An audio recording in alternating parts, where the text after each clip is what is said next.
we're that confident because don't know whether we can trust the alerts here in the software. But nonetheless, we are Captain Merrick and I are here.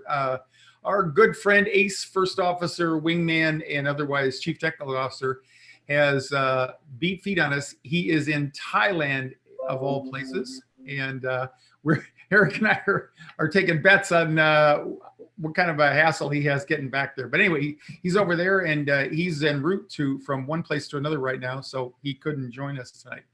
But we're here, have no fear, so to speak, and we wanted to welcome you all.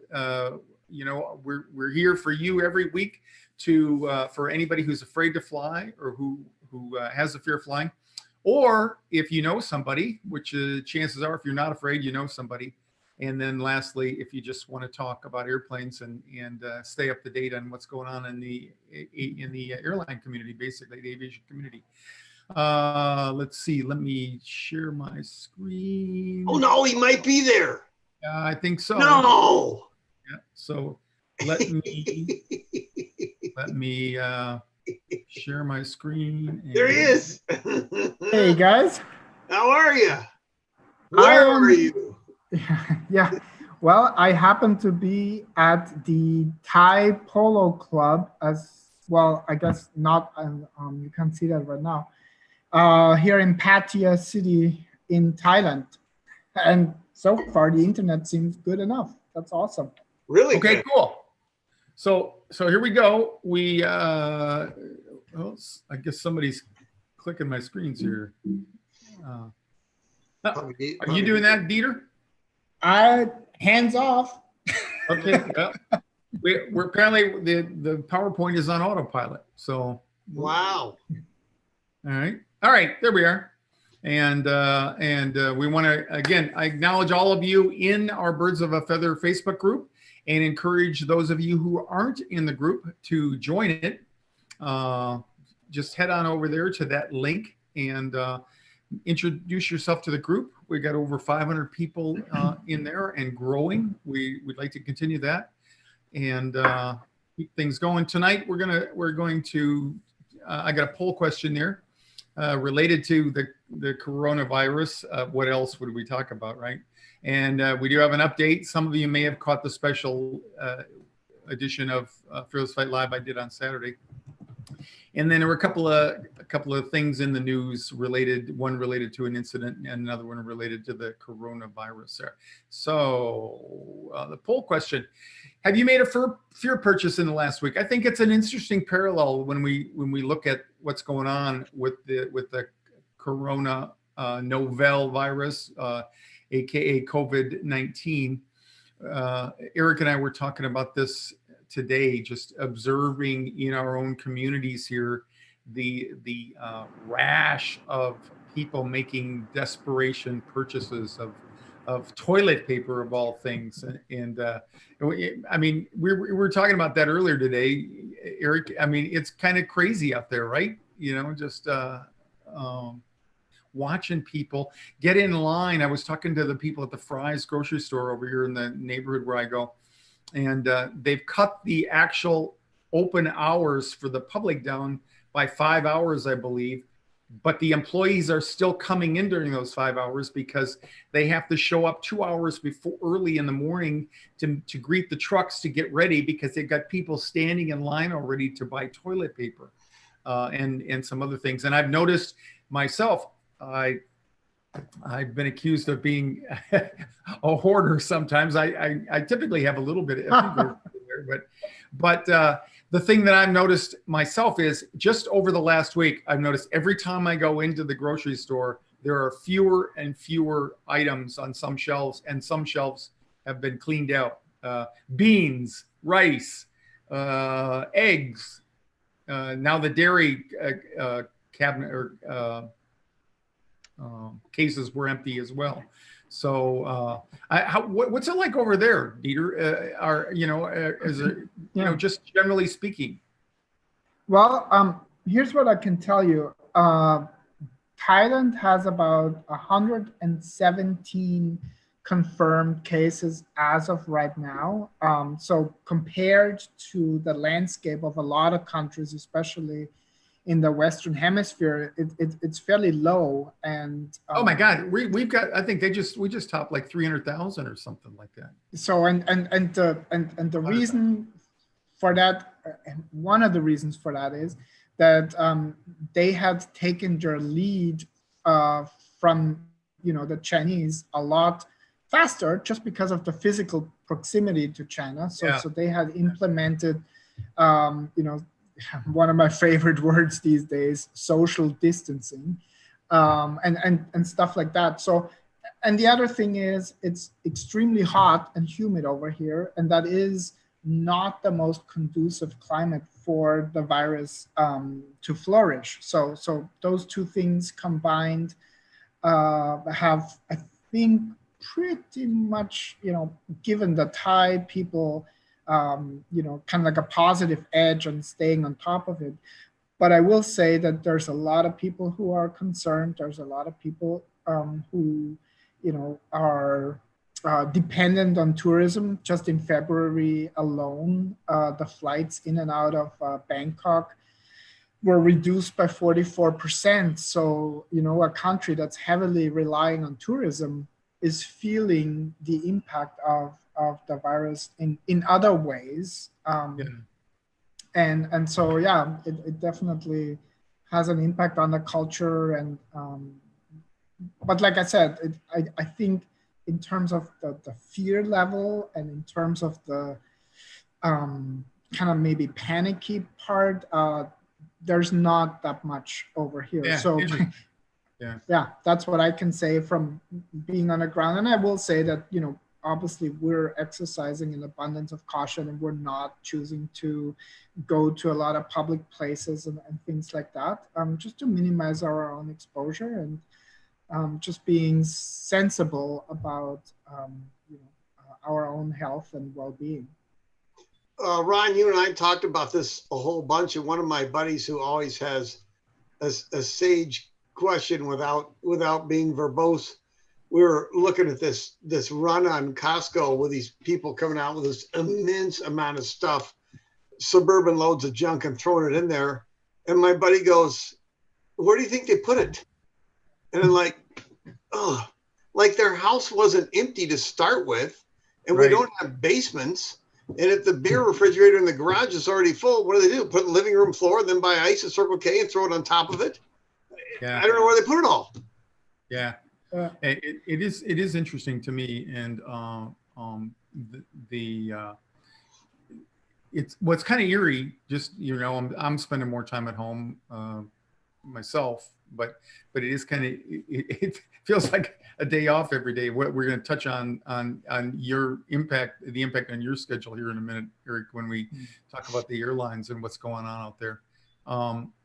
The main thing I wanted to review tonight was the impact on the 201 and 301 classes, and we're hoping to get the adjustments made to the registration page by this Friday. But right now, and this looks pretty firm. I mentioned on Saturday, I think it was, when I did the special episode, that we have been, one of our goals this year was to finally get our 201 class online, because the thing with about Fear Flying is it presents a quandary for people who would like to attend the class in Phoenix, but they live in Sydney, Australia, for example. And so most of the people that we've helped over the years have lived somewhere outside of the Phoenix area, and with the exception of Southern California, where we've done classes now every year for the past 5 years over there.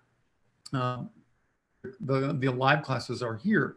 And so we came up with this plan. We could 201 classes online, because it really lends itself to delivering the content.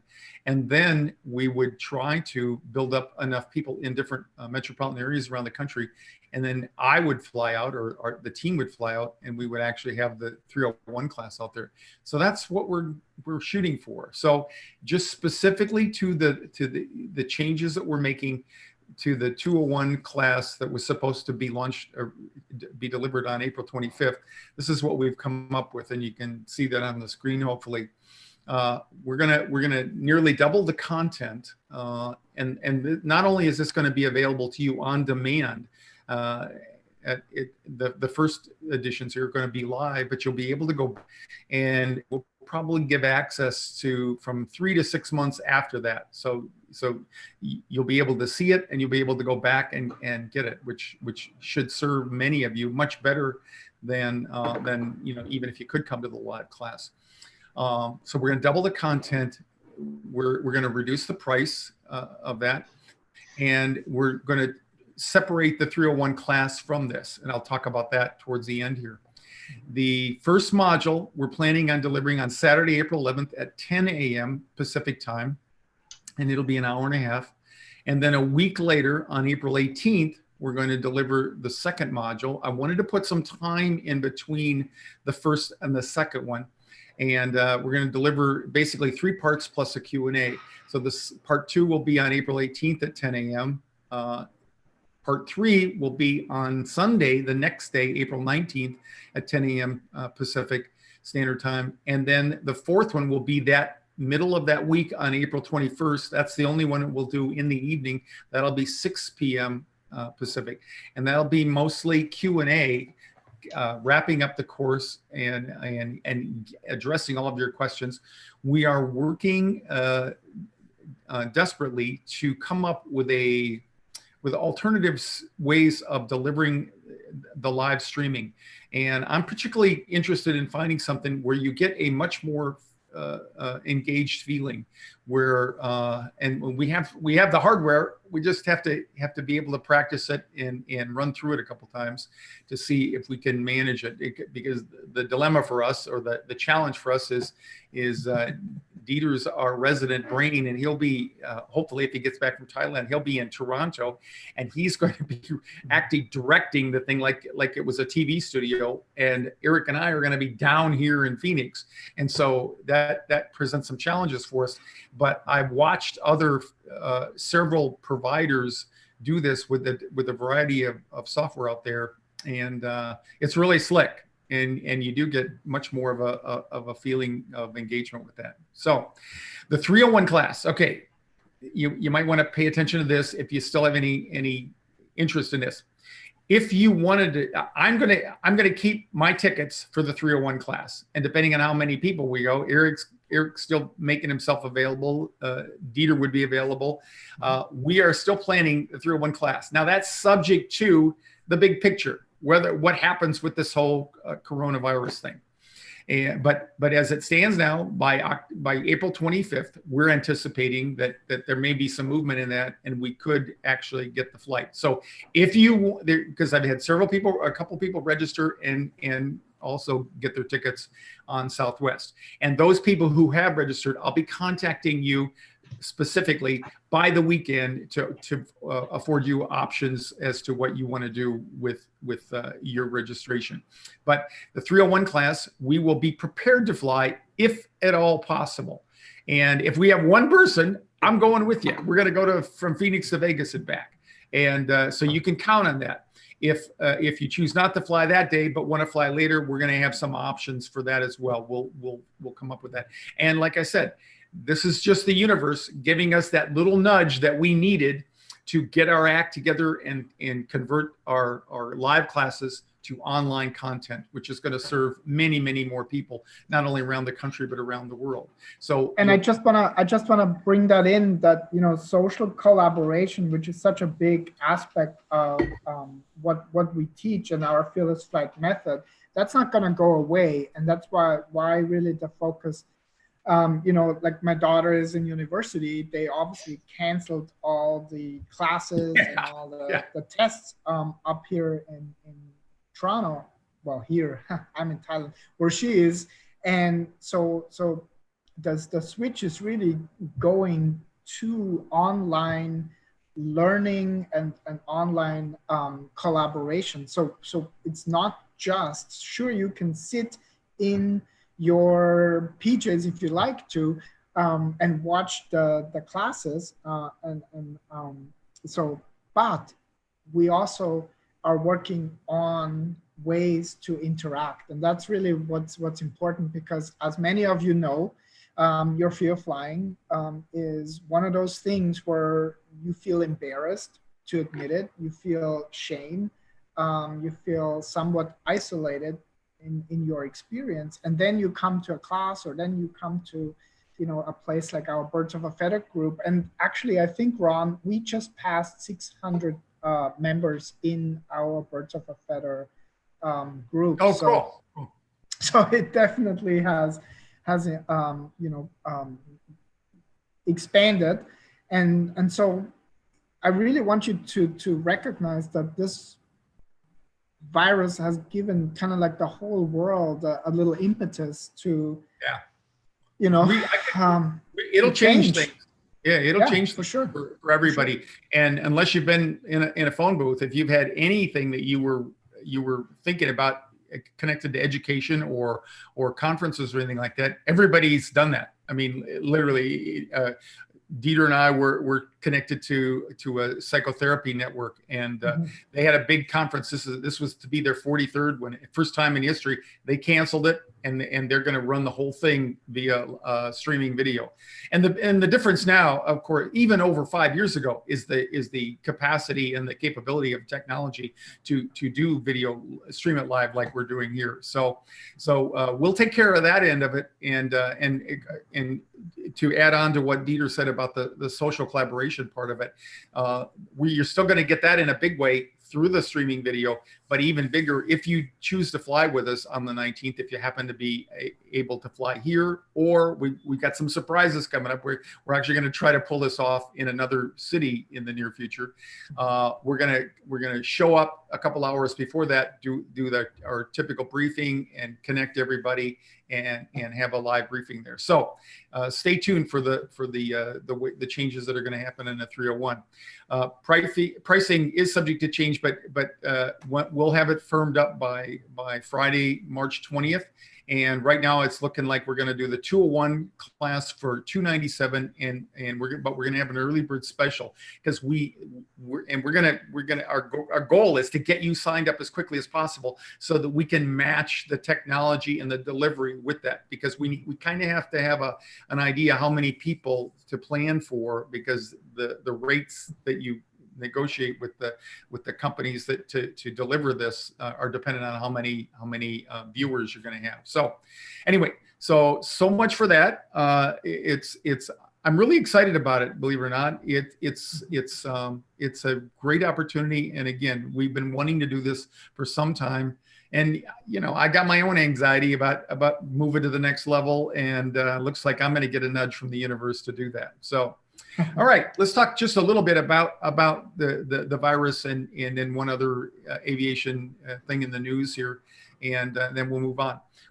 Just an overall note about fear. When you look at this, if you're like me, you have to step back and look at the global reaction, and as we compared Thailand versus the North America versus Europe, and the different ways that people have responded. Sadly, we, as the U.S., we weren't the leader in this, which we maintained in the past. And one of the things I always look for places to be grateful for, and one of the things that I'm thinking of is that occurred to me was, even if just a few years ago, without all the communications that we have and all that, the cat might have been out of the bag for 6 months rather than a month or two. In other words, having this revealed to the world, where even as it reportedly started in China. Just think about what this would have been like if we hadn't had any awareness, or not this level of awareness, a couple months down the road. I mean, as it is, we're not too sure, how it's going to peak and how many numbers there, but I'm just grateful for that, because we do have some opportunities, and we are in control of our own destiny in terms of whether or not we abide by the social distancing and things like that. So these numbers came from an article that was just I think 5 or 6 days ago, just to show you what has happened in the meantime. And we're going to bring Eric in here in a minute, talk about his personal experiences as a crew member, as a pilot at his airline. They're looking at and this is so vague. It could be, you know, higher, lower, whatever. But the forecast for the industry, as much as $29.3 billion loss industry wide for the year. And I don't know about you, but that's pretty much like real money in my world. And just to pay for a narrow body aircraft, like if you go to a rental car and you rent a car and you never drive it, it's costing the airlines about 10 grand a day for every narrow body airplane they have. That's like a 737 or an A320 series, something like that. Wide body airplanes up to 50 grand a day. That doesn't count the regular maintenance they have to do. That's just normal daily operating costs. That doesn't count the cost of training, or count the cost of training. That doesn't count the cost of keeping the crews current and all that. And I mean, it's just extraordinary. And the impact of this on air travel is greater than SARS or 9/11. And that's saying a lot, because we fully didn't get back to normal loads and everything for a year at 9/11. And of course, we're still in that pre-dawn uncertainty about where this is going to peak and where we're going to end up on that. So, and just Eric, you know, you've had some things that, I mean, what, in the last 2 days, 3 days, they've changed the way they're the poor airlines trying to figure all this out as fast as they can, and it's such a rapidly developing situation, and it's like turning a battleship around. And so we've had our schedules for April's pulled, I think, 3 times before, and then changed in the final 24 hours, which they're allowed to do right up to that point. While they we're talking schedules for pilots, right? 15,000 pilots, and yeah. I mean, and what kind of a goat rope is that, just to create the schedule normally every month? I cannot even imagine how miserable, how it would be. It'd be worse than being in the mosh pit of an AC/DC concert and trying to study for a test, being up scheduling while they try to put that stuff together. It would just be unsurvivable. So they've got this product out, and it's going to come out. And then so that was being in a mosh pit for an AC/DC conference. Is that from firsthand experience that you have that? Or? I just know you can't study there. Okay. And so, and now when they start flying, they're still going to have to take these legs apart and cancel and stuff. It's going to be a fluid thing all through the month. And so with all, I think pretty much all the airlines have decided in one format or another, their options, they're going to have to park some hulls, because by hulls, I mean airplanes. They're going to park some airplanes, because there's no point driving them around empty. It doesn't do anybody any good. And so when they park them, they have 2 choices. They can furlough employees, which is a multi-syllable word in airline for fired, except for you get your job back. Or they can when they decide to call you back. Yeah, we're fired until we change. You're fired until we change our mind. Or they can give people different types of leaves they've structured, because they don't know when this will end either. And they have 2. If they go with option 1, where they furlough people, it's a very intensive training process to push captains out into the first officer seat and run it backwards. Making the airline smaller is extremely training intensive. And then when if the public perceives, they wake up one morning and they're no longer afraid, they got plenty of toilet paper, the government and public health appears to have it under control and flattened out, they'll wake up one morning and go, I got to go to Cancun, and I got to go now. So when they decide to do that, if you've furloughed / fired people, then it's the long process of bringing them all the way back and training and going. Whereas if they offer these types of leaves, which I'm going to take one so that I can do more of this stuff, and for other reasons, but you do that and you will still go to, for in our case, Dallas once every 90 days or so to stay landing current. So we're legally qualified on the airplane, even though we aren't flying.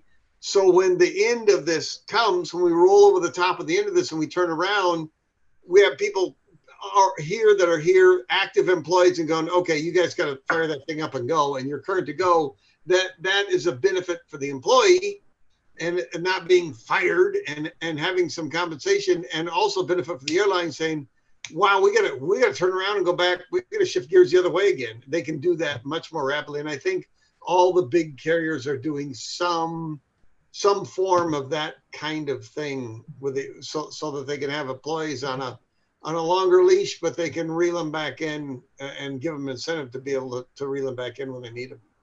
And it's not just it's not just that. I mean, we were just saying how we, here at FearlessFlight are adjusting to the new normal, and so do other companies. So is there gonna be as much demand? That because companies and organizations are changing how they conduct meetings, how they conduct, all sorts of even trade shows and stuff like that. So there may be less demand for a little while, even when it's okay again to travel. And that's a huge one. How do you even begin to predict that as a company? Well said, Dieter. My brother, the recently retired big shot business guy, says that when the wave is over and we're around the corner and coming back, there'll be permanent changes to supply chains, how we do things. It won't be snapping our fingers, waking up and going, man, I'm glad that nightmare is over. There'll be permanent structural changes to how all that stuff is done, and we just don't know what those will be yet. We don't know. Yeah. So, I just invite everybody to tonight, maybe right after we get done here, just take a deep breath and just imagine, I've replayed in my mind the significant world events that changed my life. The first one was the Cuban Missile Crisis. I think I was a sophomore in high school. And we literally, on this particular day, we didn't know much about nuclear war and all that, but we learned about it. And I remember literally it was about 2:00 in the afternoon when word came over. The tension was unbelievably high. And Kennedy had set a naval blockade around Cuba. And the Soviet freighters were coming in with these missiles on board, and we did not know whether that was going to be the big one or not. And I'll never forget that. And then that was followed, I think, within a year and a half or so, by Kennedy's assassination, which was literally something that was impacted around the world.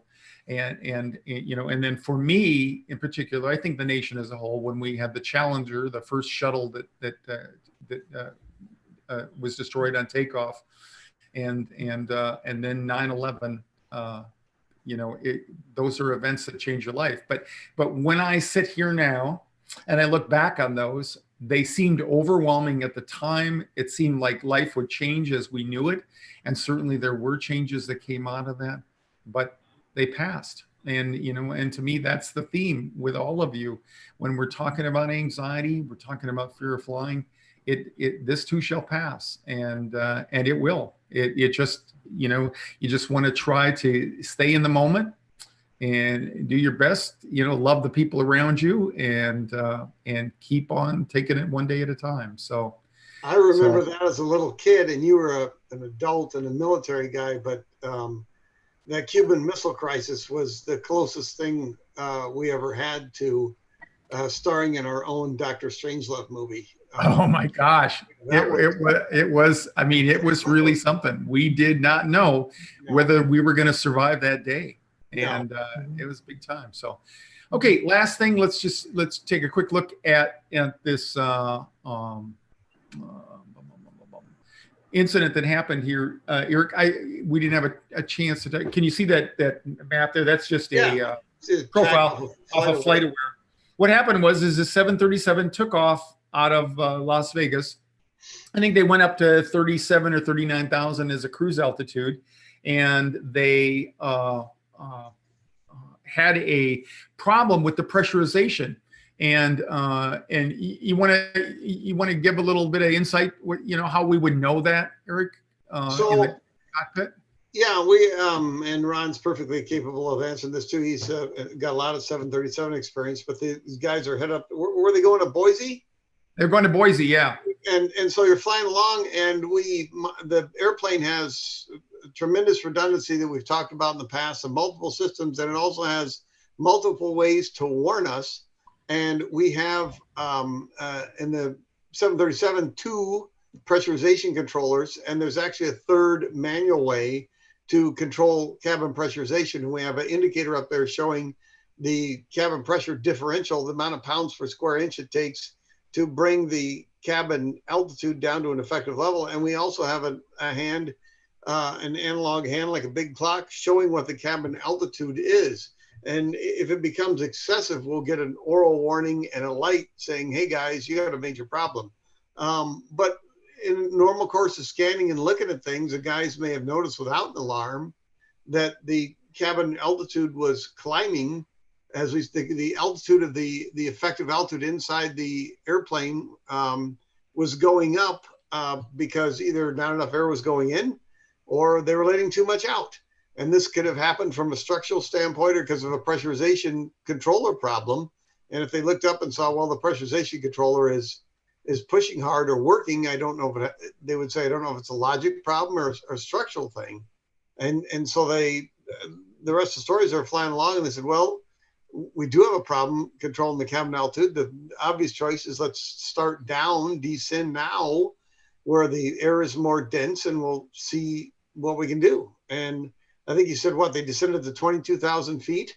Yeah, and people can see on the graph there the green line represents the actual cabin or the actual flight altitude of the airplane, and you can see right about here they were able to control it. And a couple of things, just a reminder, we pressurize the inside of that. It's like a balloon, the whole, so it puts pressure on the skin of the airplane because it inflates, if you will, in there, so that the pressure inside the airplane is greater than the pressure outside, so that you are more likely to think that we never get much higher than Denver, for example. So and then we have some backups, as Eric said in there. So we get an oral warning if the cabin altitude exceeds 10,000 feet for more than 30 seconds, I think, or something like that. And then all that. And then ultimately, if it goes above 14,000, the mass drop in the back. Well, they never got to that point. The crew was able to manage it by descending to a lower altitude, and that changes the differential between the inside air pressure and the outside air pressure. It makes it less of a factor, so they were able to maintain it that way, and so they flew on to their destination in Boise. And this happened over Salt Lake, so I'm guessing that was another maybe 45 minutes of flight or something like that. Pretty close. They're very, or much, maybe even less. They're less than that. Yeah, because Boise's in the southern part there. Anyway, so when they got down, they got to work, and they go, okay, we still have 3 operable systems. And now, because look, there's Salt Lake right there, and there's Boise, so they're pretty close. So so that was the way better decision than turning around. And so they come down, and they go, okay, we still have our 2 automatic systems and 1 manual, and we're controlling it now. So why don't we continue, and then we'll see what's going on. There would be no way to deduce immediately if it was a logic failure in the pressurization computer or a structural problem with the airplane. You wouldn't know unless for some freakish reason a crew or passenger saw or was near what, as it turned out to be, the structural problem. Yeah. So other than noticing your ears popping and stuff like that a little bit, they didn't do the high dive, if you will, where they had to make an emergency descent to get down to 10,000 feet or anything like that. They were able to manage it, make it much more controllable. I think the maximum rated descent they had was about 2,400 feet per minute or something like that, which is nothing more than really a normal cruise descent, like normal cruise descent. Airport, yeah. So anyway, so they got it all together, and then this was on March 9th, I believe. By March 11th, they had found the cause, and it was a crack in the skin. And remember, I said that puts pressure on the skin. And this is not the first time this has happened. And these are inspected as a result of previous issues in the past on this. They have to inspect the skin every 1,500 hours, and it just came out about 500 hours ago. So it'll be interesting to see whether they up this. And remember, Southwest is one of the most aggressive airlines in terms of utilizing their airplanes. They have their airplanes in the greater part of a day over any other airline. I think they're like 15 hours plus where they're utilizing their airplanes. So up until the current crisis, of course. So it'll be interesting to see, and we'll keep you posted. We'll follow up on that. But nobody hurt, no injuries, and other than the crew passing on that information to everybody on board, probably no one even realized what was. Do you know where that hull failure was, Ron? Do you know? I don't. What's that? Do you know where the fatigue failure was in the hull? It had some exotic name, and I got the details, and I'll pass that on to you after we get off here and we can look at it. But yeah, it was a particular part of the airplane, and so we'll get more history on that and more information later on. So, okay, well that brings us to the end here. And were you able to monitor any of the comments there, Dieter? Yeah, so I just wanted to acknowledge, like Jim said that he's been live streaming the church service, for example. Oh yeah. So that's one way. Oh, Tracy actually had a question. She said, would the pilots have communicated to the passengers during all this? And I think I heard you say that. Yeah, for sure. They did.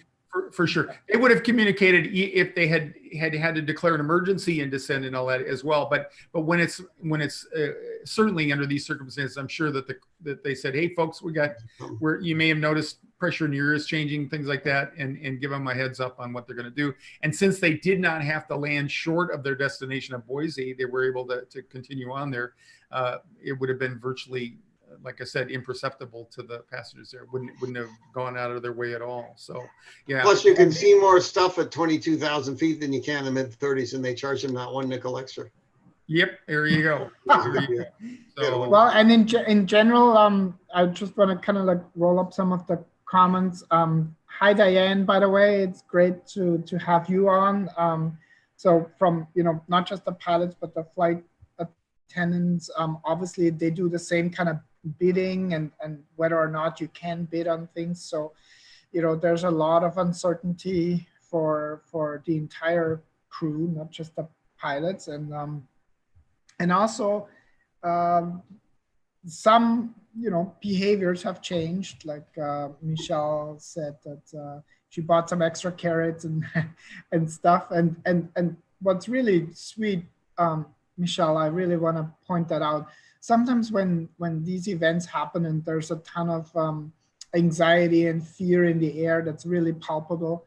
But she said there might be a lot of people in need. And so she was kind of like, having that consideration and awareness that there might be others that aren't as, prepared or capable of taking care of themselves. And I think that's really an opportunity also. I know we got to be obviously mindful of how the virus spreads, and we want to curb that as much as we can, but that doesn't stop us from giving consideration for those of us in our society, in our culture, that may not be as capable or as well prepared as some of us are. And so that's really kind, because often when that comes up, it's always me, and nowhere do you see that any better than people hoarding toilet paper for absolutely no reason. And other than their anxiety had come up and they are, reacting and not really thinking about anybody else other than themselves, Yeah. So. And I want to bring that up because it really is symptomatic of the biggest concern is like in Italy, there is a huge run on the hospitals. And, wouldn't it be sad if a whole bunch of people do the same type of behavior as they do, making a run on the toilet paper, making a run on doctors and medical facilities, such that the things that are in critical supply, it robs it from people further back in the line who will never get it for that reason. And so that's the reason I really wanted to bring that forward, is that we really have to manage our own anxiety over things like this. And now it looks like we're collectively getting our act together with the testing. And so hopefully we'll start to see some relief in that and put some control on it.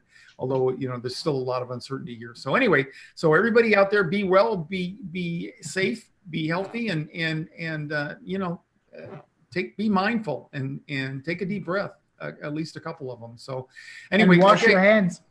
Wash your hands. Yeah. He's like, sing happy birthday twice, apparently is the secret. So we should come up with a Fearless Flight song, Ron, that people can have in their minds. So. Yeah, we'll make that our assignment this week. So it can thanks. either be really soothing, so it calms them down, yeah. or it could be incredibly annoying, like the Macarena song.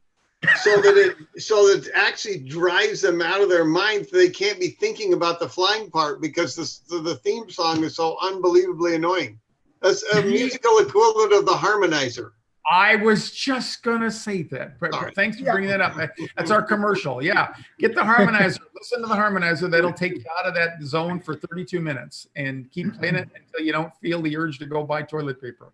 So we can't have any greater wisdom than that. So thanks again, Eric and Dieter. Hope you have a great, safe time over there, and we'll be talking to all of you next week. So happy landings, and we're going to come back and fly, folks. So hang in there.